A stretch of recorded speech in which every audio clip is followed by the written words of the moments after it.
Hello, everyone. Thank you for joining us today.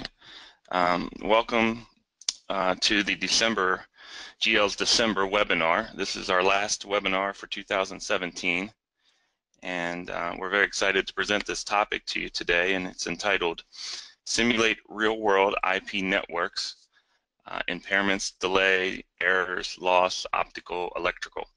So we're going to try to get into one of GL's products called IP Link Sim and IP Net Sim. And these products, which you'll find out, are excellent lab products for hardware and software products to, basically hardware products, to help simulate real-world IP network conditions. Again, my name is Matt Yost. I'll be joined here by my colleagues Stephen Egan and Sanjeev Kulkarni. I'm going to hand over some of the presentation to Stephen here for some of the technical aspects of the webinar. That being said, we're going to try to keep this at a pretty high level and just sort of application based and talk a little bit about our product, how it works in the lab, but we'll be available for technical questions, of course, at the end of this, so we're prepared to answer any technical questions that you may have. So for the agenda today, we're just going to go into a quick topic overview. We'll discuss GL's hardware for the highlights of that hardware and the interfaces of that hardware.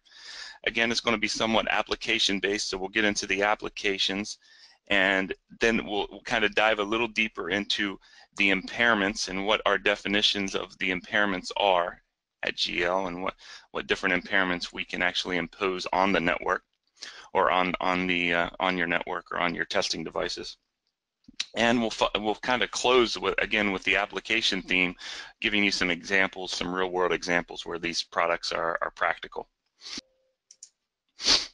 The company overview here at GL, if you're not familiar with GL, we're located in Gaithersburg, Maryland, that's in the United States, and we're about 30 minutes outside of Washington, D.C. We have a couple satellite offices throughout the world, and we have a very good sales and support representative team. We were founded in 1986, and we basically have two divisions to our company. We have a test and measurement division, which provides hardware and software products to the telecom industry and carriers, developers, lab people, technicians, the whole 9 yards there. So we do a lot of things that are listed there. If you're familiar a little bit with GL, you know we've been around the testing world for a while now, so we have a very wide variety of products there. One other division to our company that you may not be as familiar with is our engineering consulting services division, and that is a services division that basically supports a lot of transportation and government agencies around the local area here in Maryland, in the northeast of the U.S. and spot areas, you know, in North America. So that's a little bit about our company just to get started. You know, as we dive into the webinar here, a good fundamental question to start out with is, you know, how does GL simulate real-world IP networks, and what is GL's IP Net Sim? So the product that we're going to talk about today is primarily a lab testing solution. So it's very applicable to application, repeatability testing, negative testing, and it has automation features, which you'll see. It can emulate full duplex 1 gig and 10 gig networks. So the product itself, this has the ability, it has the hardware built into it to do 10/100 1 gig or 10 gig links. And you're going to see that here as we move on. As I was mentioning, I mean, it's a real-world network condition emulator. So it sits in your lab between maybe two LANs, between two devices. We'll show you some applications on where that actually can lie in the lab, but it basically imposes impairments on the IP network. And it has multiple streams that can be independently configured. So for instance, if you're placing the device between two LANs and there are multiple devices on each LAN, we can do things such as pick out a particular IP address, for instance. That's a simple example, but we can pick out a particular IP address and set up an impairment condition for that particular IP address, that particular stream. So Stephen's going to jump into exactly what the definition of our streams are at GL, but you're going to get a flavor for how we define that. But the thing to understand at this level is that we can define 16 different streams, and they're very independent of each other. So the diagram here at the bottom is a good high-level overview of where the device sits. Again, it's a good thing to understand basically that this device is sort of a cloud emulator. So it can sort of bridge the gap, bridge two networks, as you can see here, and we have different applications off of the network.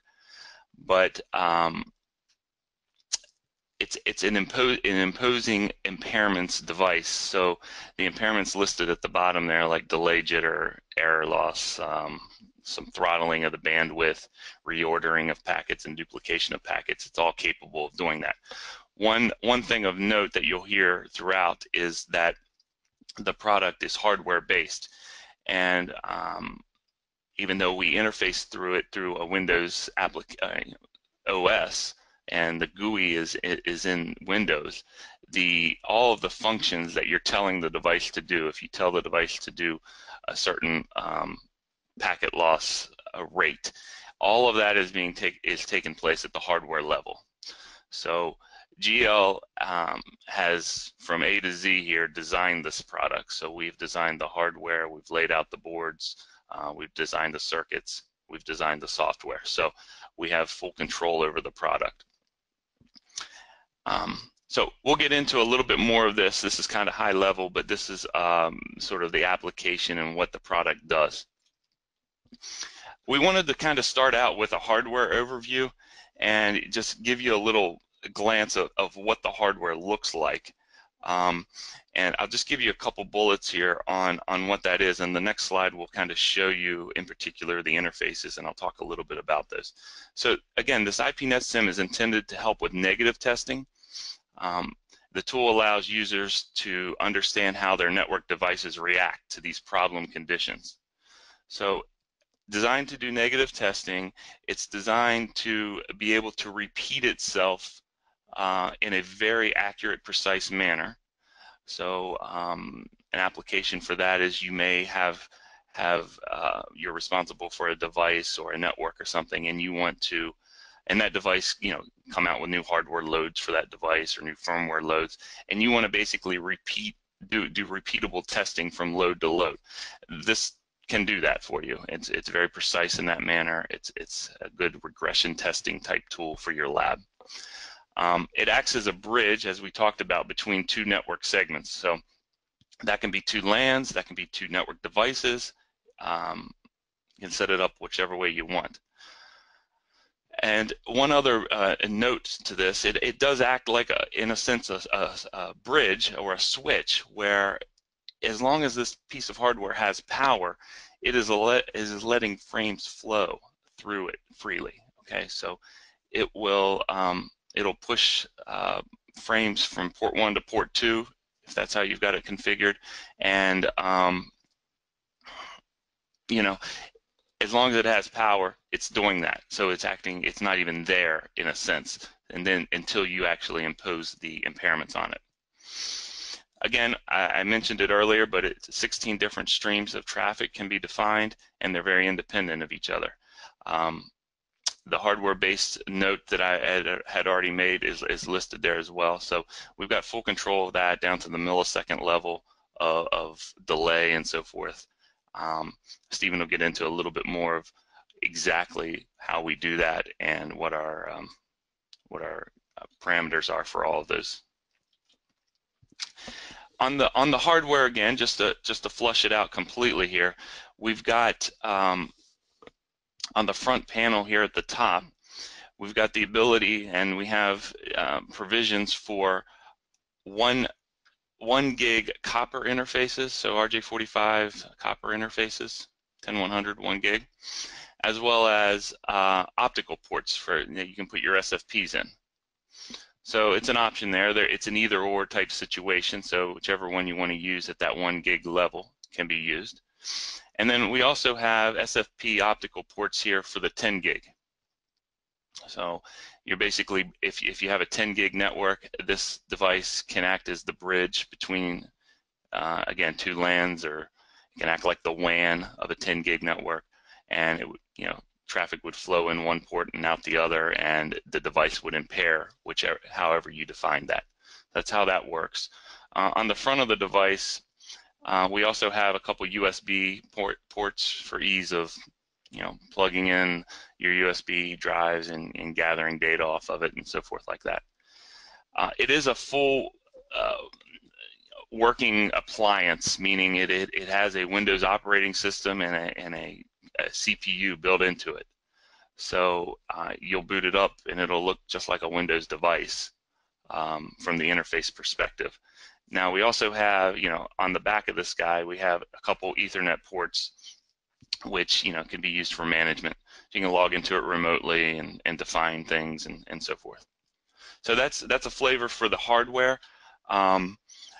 I will take one more slide here, and then I'm going to hand off to Stephen, and he'll dive in a little bit to the impairments and so forth, and definition of how we define streams, and you'll get a little deeper into it. But at the application level here, I've mentioned a few of these things, but the appliance is a great tool for your lab to test enterprise and individual level applications. So what we mean by that is, any audio video streaming applications, IPTV, VoIP, VoIP type services and so forth.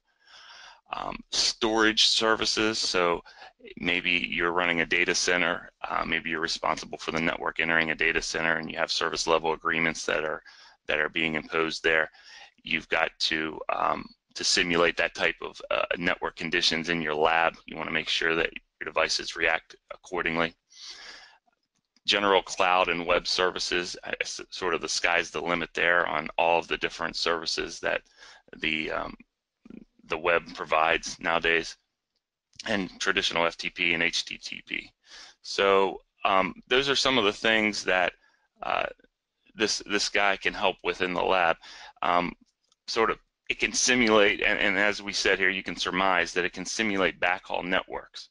So those can be dynamic networks, you can make it static and so forth. So 10 gig, 1 gig, anything you want. It's very good. We've had testimonials and users use it for simulating, long delays for satellite type networks and satellite hops and so forth. And you can test applications that you may have, you may be responsible for developing or servicing, and how they react to these different impairments, this imposing of impairments, and how the quality of service is affected by those things and the quality of experience.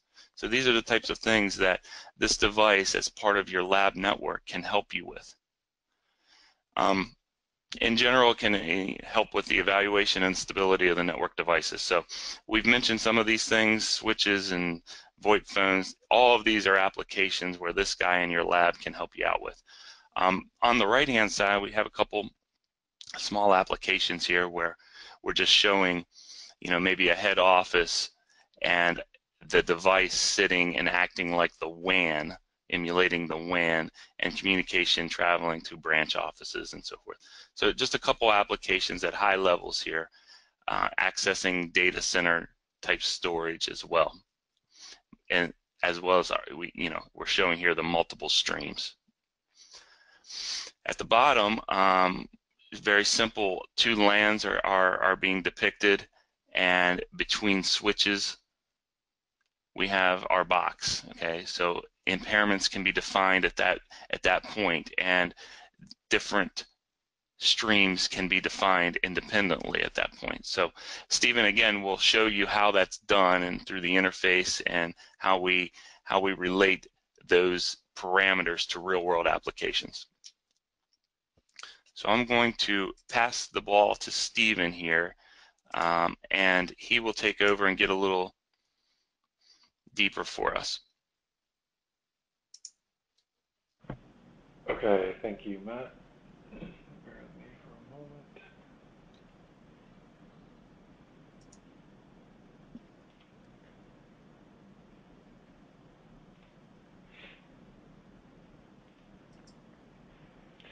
Okay,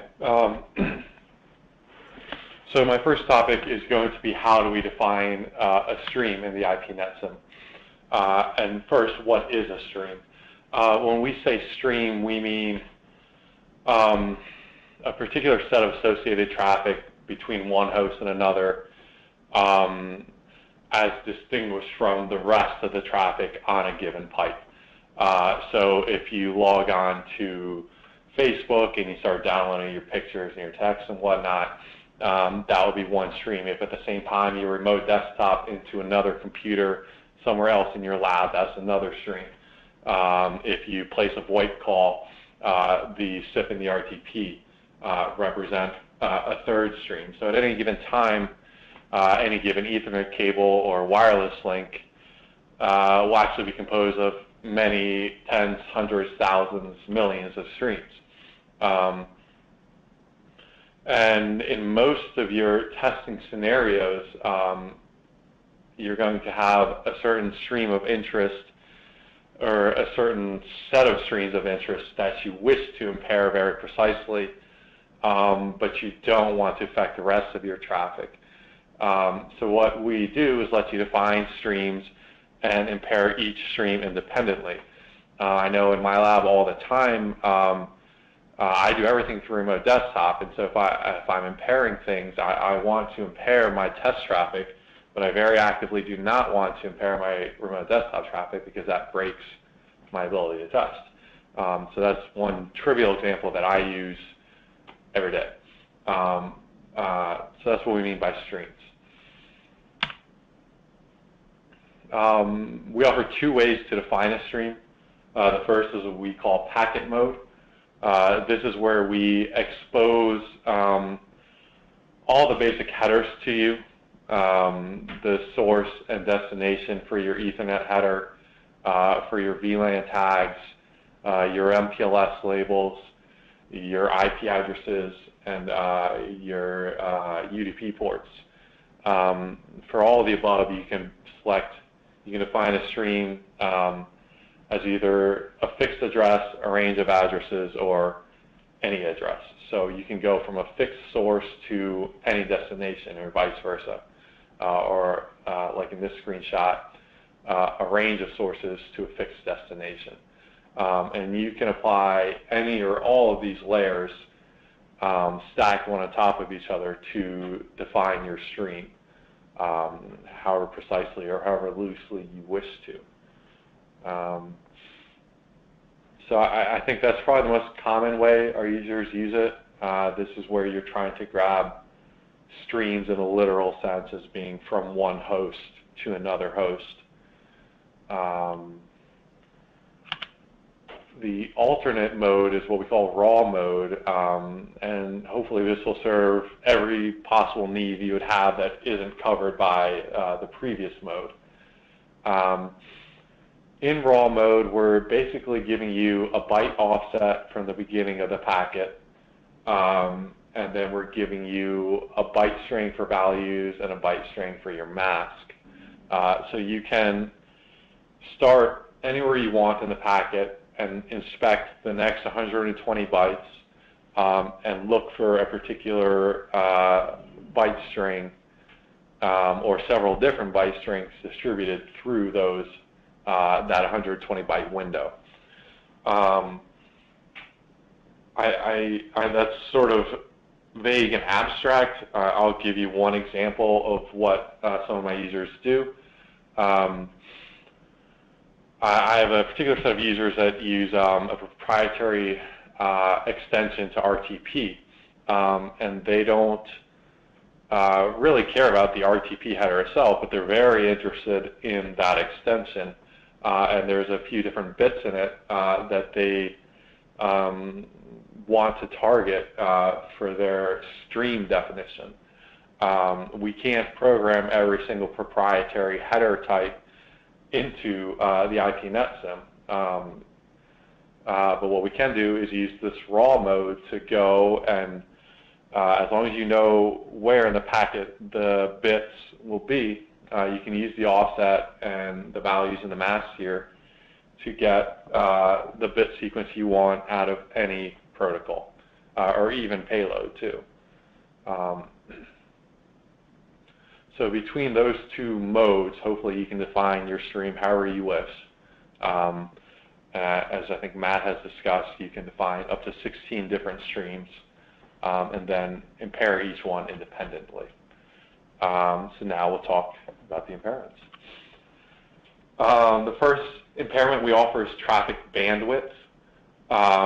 Essentially, it's a bandwidth cap.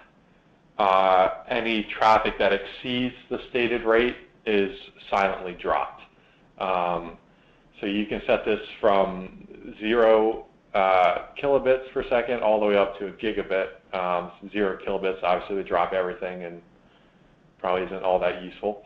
Gigabit would drop nothing, but you can set it anywhere in between as well.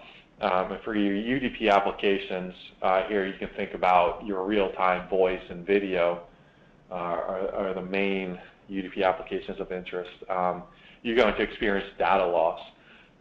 So in the conference we're doing right now where I'm talking to you through my IP phone, my voice is being carried to you over UDP packets. And if I were to pull the wire on my phone, you would all of a sudden hear my voice cut out, and that would be data loss. And that's exactly, excuse me, what we're doing with the traffic bandwidth impairment. TCP applications are a little different. Here you can think of your HDTV downloading web pages, FTP transfers, things of that nature. TCP is a stateful protocol, and each host is aware of when its packets don't get to the other side, and it will implement congestion avoidance algorithms, which basically means it throttles itself to try to fit in the available bandwidth. So these are the kind of things you might see your applications doing when you apply this impairment. One of the big ways that our users care about this impairment is for service level agreements or any other type of traffic policing. If you want to emulate a scenario where you've got a hard limit of 200 megabits per second on your pipe, you can very quickly and easily just go in to the IPNSM, dial up 200 megabit bandwidth cap, and let it run. You may also have a scenario where, based on VLAN tagging, some of your traffic, maybe your voice and your video traffic, is allowed to flow freely, but your data traffic is very limited. And you want to apply traffic bandwidth on only the data traffic. You can define different streams based on IP addresses or ports, and selectively let your voice and video pass while throttling your data. That's what I just said. We can simulate the QoS settings. So that's what I was just talking about. The next impairment is latency and jitter. We can apply a single static delay, or we can apply a uniform or exponential distribution between a minimum and a maximum. We can buffer a packet for up to 8 seconds, or up to 8,000 milliseconds in 1 millisecond increments. So basically, this will hold a packet for X amount of time and then just send it back out on the wire unmodified. You can apply a static delay. This is good for backhaul communication. If you have a microwave link somewhere in your network and you know that it always applies 1700 milliseconds of delay, you can inject that here. If you're trying to emulate an international application where host A is in California and host B is in India, you can be pretty certain you're going to have 100 milliseconds plus of delay there. And that's maybe not so easy to generate in your lab arbitrarily without an IPNet SIM. With an IPNet SIM, it's very easy. You dial up some delay, and there you go. You've got an international application. The other big way we use this is to generate jitter, which is variable delay. Traffic shaping policies will apply jitter to your traffic, and so will network congestion. So there's both deliberate sources of jitter and not deliberate sources of jitter. Jitter is mostly not very harmful to your TCP applications, but it's highly harmful to the voice and video, the real-time UDP applications, and we'll talk about that in more detail as we go on. But jitter will eventually lead your devices, your endpoints, to overflow their jitter buffers and discard packets, which is effectively exactly like data loss in terms of the user experience. Latency, however, latency is highly harmful to TCP applications. A TCP connection, as I mentioned before, is a stateful connection, and it can only have a certain amount of unacknowledged bytes on the wire. So if I sent out 1,000 bytes and I haven't received any ACKs back from the far side, then I have to sit there and idle. And even though I have available bandwidth, TCP's algorithms will prevent it from using it because it's not certain that its information has been delivered. So latency is extremely important for testing any sort of TCP application. That typically means database transactions, HTTP, FTP, things of that nature that are stateful,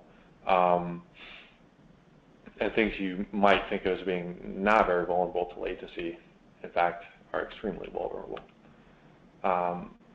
Packet loss.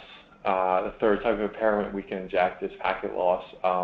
Essentially, every single packet that hits our interface will have a random chance of being dropped from 0.01% up to 100% of the packets in the stream in 0.01% increments. Real-time UDP applications are resilient to minor loss. This graph here is taken from my lab. CMOS, it means mean opinion score. It's a way to estimate a quantified value of voice quality on an RTP call, on a VoIP call. And we can see in this graph that small amounts of loss do almost nothing. A typical voice packet might only hold 10 or 20 or 30 milliseconds of audio, and to a human ear and a human brain, that's just not a lot of information. But once you start getting up around 10%, 16, 32, 64, the loss ends up very, very quickly rendering the application essentially useless. So loss is a huge deal in any type of real-time application. TCP applications are actually even more vulnerable to loss than UDP applications. You might think that's kind of weird. TCP is stateful, it keeps track of its losses, it won't lose data, it's guaranteed to get the packets and the information through. But every time we lose even one packet in a TCP stream, the TCP stack has to retransmit that packet, and when it does, it reduces its window sizes, and window sizes directly correlate with your throughput. So this graph is showing you how quickly TCP throughput is going to decay with even small amounts of loss. The great bulk of that decay occurs below 1%, and by the time you're out to 3 or 4%, you might as well be at 10% or 20% loss. So TCP is highly vulnerable to packet loss. If you're developing a TCP application, you need to know how your application is going to react. Packet reordering, our fourth impairment. We can reorder 1 out of every X packets, so 1 out of every 10, 1 out of every 100, 1 out of every 1,000. We also give you 2 fields that will determine how long we hold the packet, minimum and a maximum in milliseconds. So you could set both the min and the max to be 50 milliseconds if you want to hold every packet for exactly 50 milliseconds. What a lot of my VoIP users do is they know their packetization time. They know they've got packets coming every 20 milliseconds in a stream.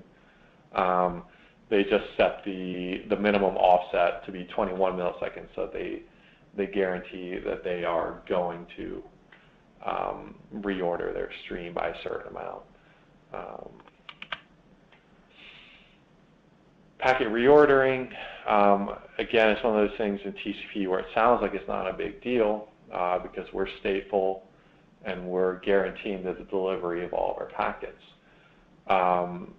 In reality, a reordered packet is exactly like a lost packet to TCP, because when packet X plus 3 comes before packets X plus 1 and X plus 2, no one actually knows if X plus 1 and X plus 2 are ever going to get there. So each TCP host is effectively required to treat the arrival of X plus 3 as though the previous packets were lost, and it goes through the exact same algorithms, eventually resulting in duplicate acts, retransmissions, window reduction, and throughput loss. Different TCP stacks do have methods for dealing with this. One semi-recent development, at least, is selective acknowledgement, which lets you acknowledge out-of-order packets and reduces the amount of retransmissions required in your network. So this is a little graph that shows you how different TCP stacks will react to different types of impairments, and it's a good and important graph, I think, because a lot of times you'll develop an application in a lab, and all of your hosts in that lab are using the exact same stack, and you may not even be aware of which stack you're using. But then you deploy the application to the real world, and all of a sudden you're getting bugs and problems that you didn't experience before. This may be one cue as to why.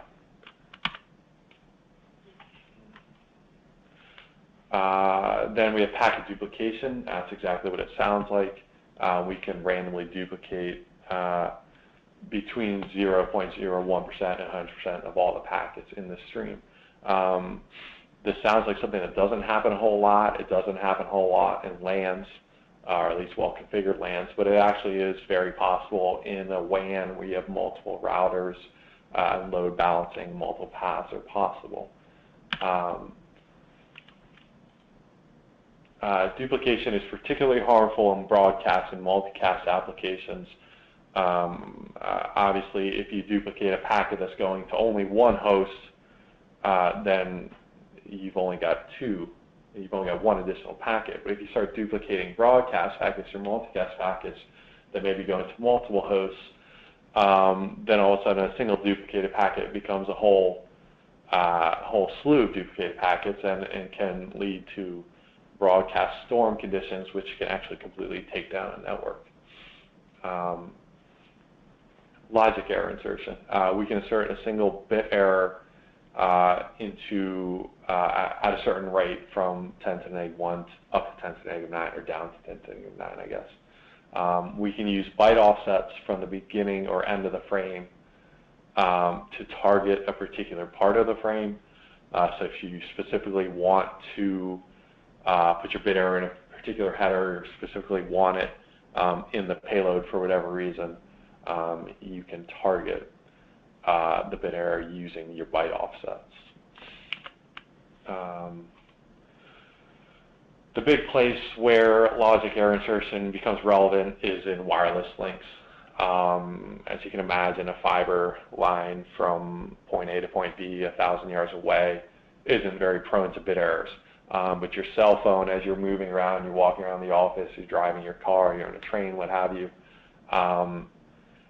extremely prone to bit errors. And this can cause a lot of unpredictable behavior in your applications that you may not be aware of until you use a device like the IPNet. So in summary then, bandwidth throttling, latency or jitter, packet loss, packet reordering, packet duplication, logic errors. We can define 16 different streams and impair each one independently using these impairments. Okay, thank you, Stephen. So Sanjeev, if you have any questions, have you gathered any questions that maybe we can answer one or two just quickly here, and then we will move to the application examples. He's asking, is the jitter impairment non-reordering? Yeah, the jitter does not reorder. That's correct. Okay. And is the packet reorder distribution a uniform distribution? Yes. Yeah, anywhere, that's a good question, actually. Anywhere we don't state our distribution, it's uniform. Okay. And we have another question, which is, I need to diagnose GPRS, GSM, 2G networks. Is this device useful for that? Yeah, yes, it is. So 2G networks are going to be, any wireless network essentially is going to be very prone to bit errors, data corruption due to interference in the air, the wireless network. You're also going to have high latencies, at least relative to a physical connection, a wired connection. You're going to be prone to loss. You're going to be prone to most of these impairments, really. So yeah, it's absolutely relevant for testing a GSM network. He is asking whether the simulator could act as a bridge, but in fact it can act as a router too, right? No, it's not a router. Every packet that enters port A will either be impaired and dropped, or it will leave port B, and likewise for B to A. It's not ever going to make a routing decision where this packet needs to go here or that packet needs to go there. You could maybe sort of fake it being a router, but not really. It's more meant to emulate not one device, but a whole network of devices that may have multiple routers and multiple switches and a microwave link and this and that. It's meant to emulate that aggregation of an entire network rather than a single device. Hopefully that answers. I'm not sure exactly, but it's not a router. Don't think of it as a router. Okay. We'll take one last question. Is the device functioning strictly at layer 1 and layer 2? And what are the metrics used for testing? No, the device is aware of layers 2, 3, and 4, and using the raw mode for stream definition, where we were looking at the byte mask, it can be made aware of higher layers as well. As far as metrics go, I don't totally understand that. I mean, most of the time you're going to be looking at metrics elsewhere. You're looking at how these impairments result in diminished returns in your application, and that's application dependent. Device does do a certain amount of reporting in terms of how many packets are flowing through it, and the degree to which it is applying impairments to those packets, but it's not making evaluations of the quality of your application because it's not aware of your application. It's just aware of itself. Okay, so we're going to just briefly dive into a pair of application examples. The first one is VoIP. This is one of the big ones for my users.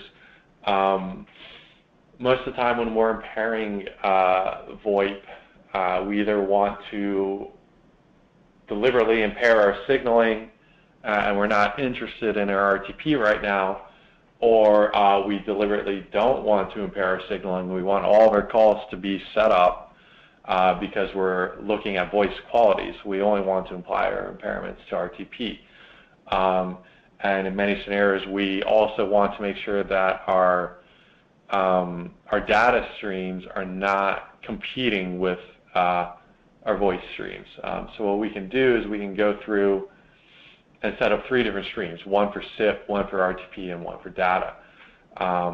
In this case, for SIP, I've got a single filter on my stream. All I want to do is grab every packet that's from UDP port 5060 to UDP port 5060. And then I've applied actually no impairments here, because the way the application works is that every packet will traverse the first stream that it matches. So we want to send all of our SIP packets through here unimpaired. Then for RTP, let's say for this hypothesized application, I know that all of my RTP streams are going to exist between UDP ports 1000 and 5000. So I've made a second set of filters for those ranges, and this is where I want to actually apply my impairments. So I'm going to do a 2% packet loss and an exponential distribution on my jitter from 0 to 120 milliseconds.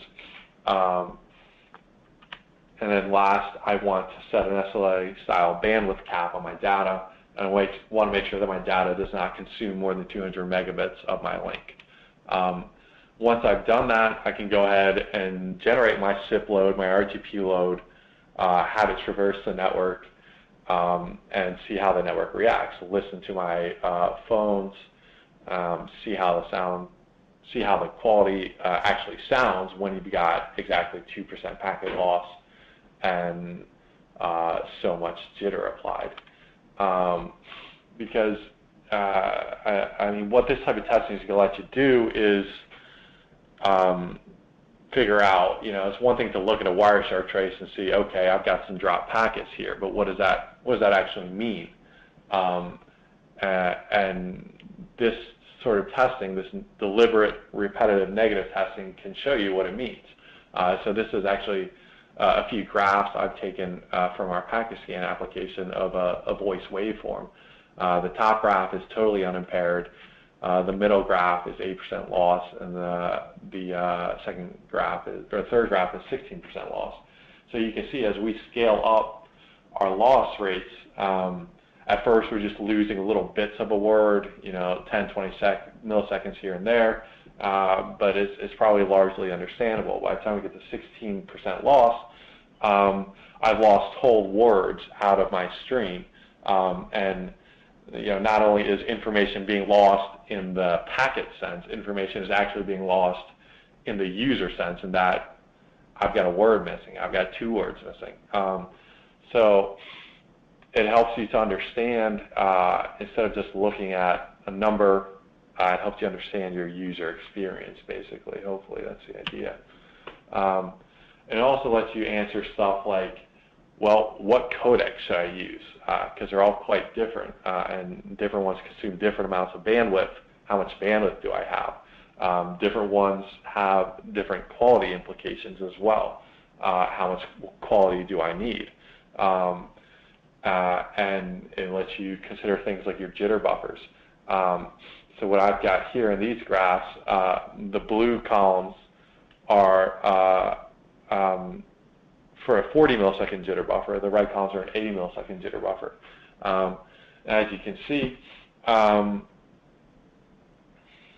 with an average jitter up to about 10 milliseconds, the 2 jitter buffers perform pretty much identically. But when I get to a jitter of 20 to 40 milliseconds, the smaller buffer starts to discard dramatically more packets. And then on the right-hand side, you can see that my mean opinion score drops dramatically as well. So when you're planning a VoIP network, you need to know, all right, if my hardware has this type of jitter buffer, what am I going to see? Or you can see, all right, my network has this amount of jitter in it. What kind of hardware do I need to buy in order to make my my voice application actually work? What kind of codec should I use? So these are the type of answers you can get quickly with an IP net sim just by changing a few impairments, running through a couple of regression tests that you would have to work very hard to get and may never really get when you're testing in the real world, because the real world isn't predictable and it's not repeatable.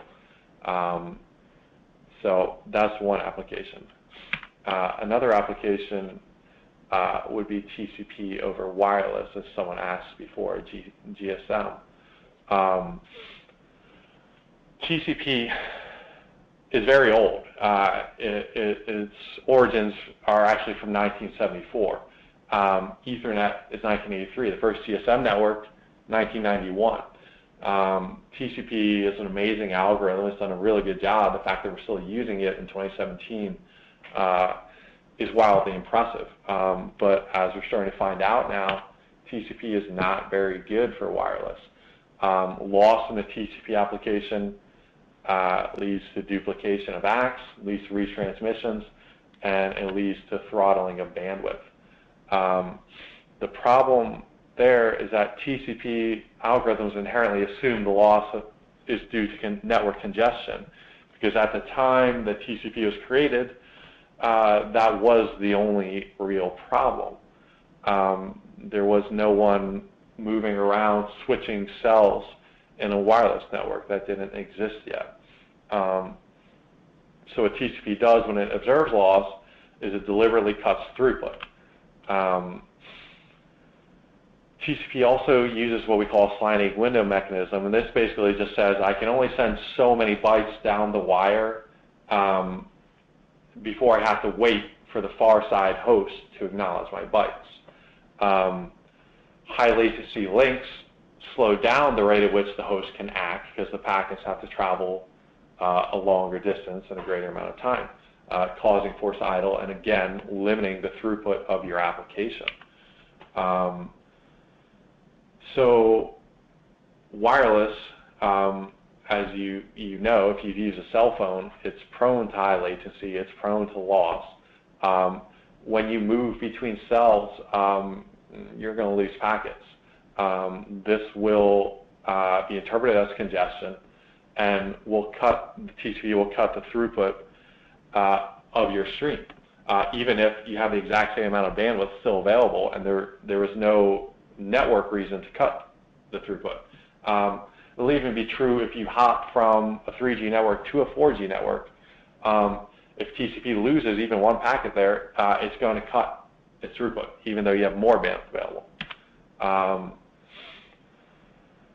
TCP also has a retransmission timeout mechanism that attempts to track the round-trip time on the connection. If your latency suddenly increases because you move from one cell to another cell and all of a sudden you're further away from the tower, your existing retransmission timeout is no longer adequate now, but TCP doesn't know that because it's assuming you're on a static physical hardwired connection.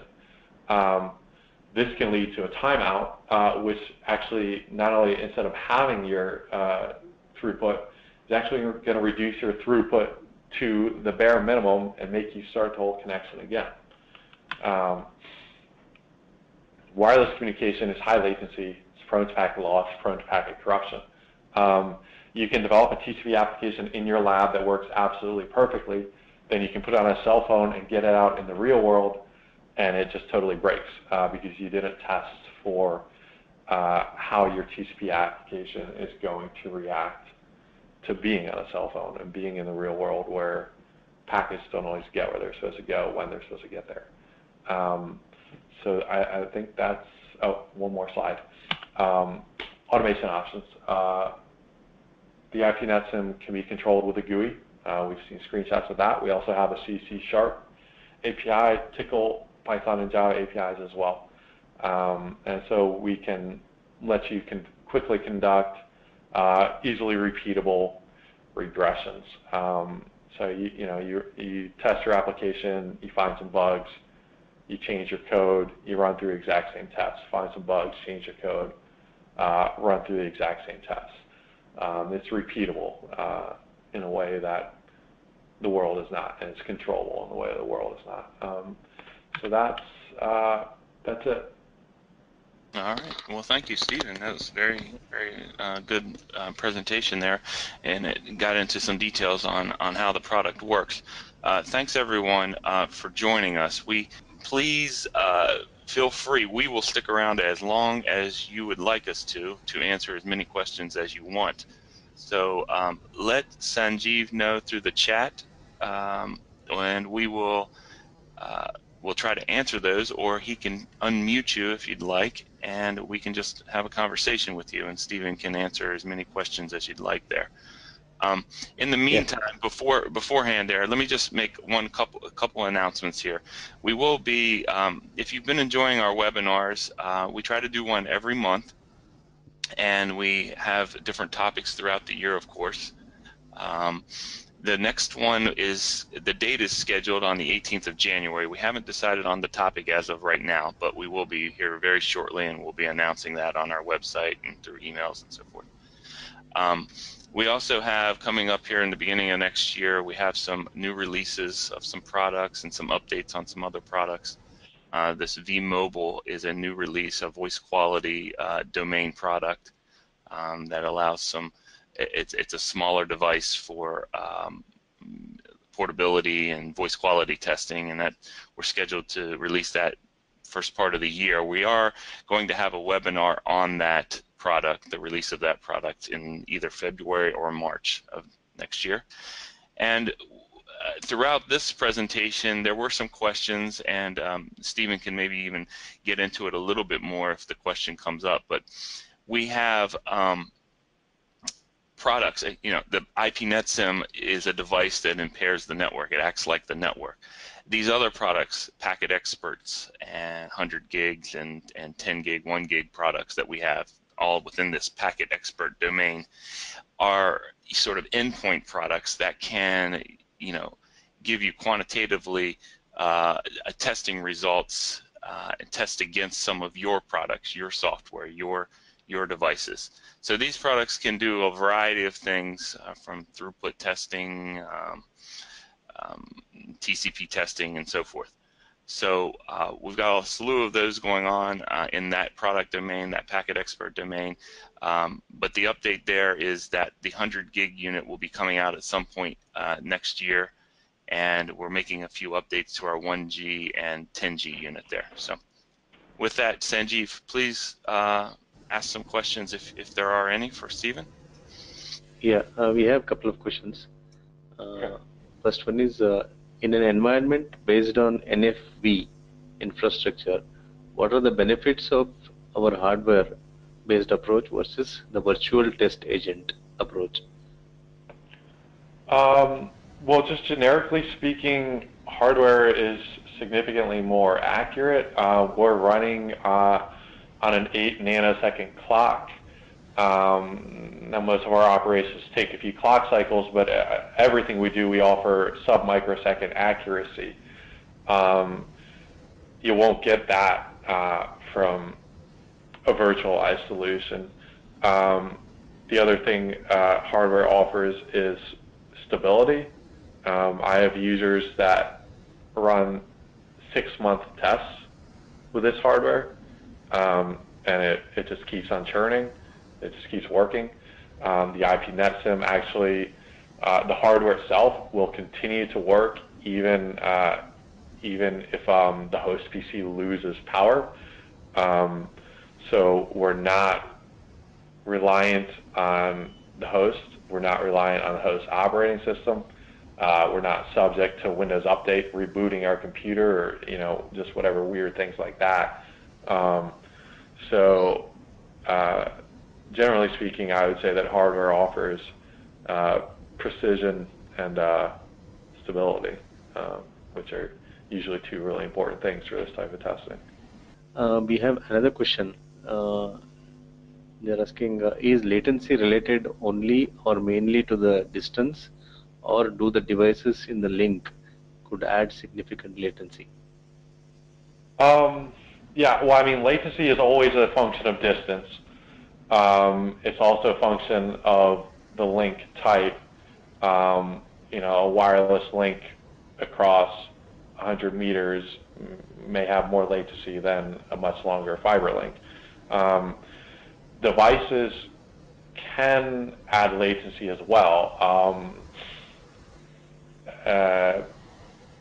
But I mean, typically a well-running router or switch, it would be negligible, really, relative to the latency that would be applied just by traversing a network. Anytime a packet hits an interface, the device that owns the interface has to do some sort of processing. So there is latency involved, but it's, in most applications, I would say it's marginal.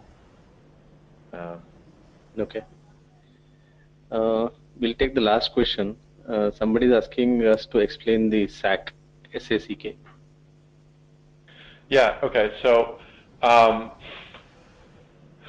let's say TCP, the sender sends packet 1 and the receiver acknowledges it, and then the sender sends packet 2 and we acknowledge it, and then we send packet 3, and packet 3 gets lost, so it never gets acknowledged. And then we send packet 4 and we acknowledge that. When packet 4 comes in the absence of packet 3, we actually send an ACK, a duplicate ACK of the last ACK, so that will be ACK for packet 2. And then maybe packet 5 comes, and we have to send another duplicate ACK because we know at the receive side that we're missing packet 3. What selective acknowledgement lets you do is, instead of having to keep duplicating that ACK for packet 2, we can selectively acknowledge packets 4 and 5, and this way the sender won't have to retransmit packets 4 and 5. It will still have to retransmit packet 3 because that's the packet we lost. But without the selective acknowledgement, we're going to keep ACKing packet 2, packet 2, packet 2, packet 2, and we'll have to retransmit not only packet 3, the packet we lost, but every other packet we've sent during the window since packet 3, because they never actually got acknowledged either. So selective acknowledgement is a strategy for mitigating the damage done to TCP by a packet loss. So hopefully that answers. Okay. Well, thank you everyone for attending. It was our pleasure to give you this presentation, and thank you for attending. This was the last one for 2017, and we'll see you again in 2018. Thanks a lot, everyone. Bye-bye.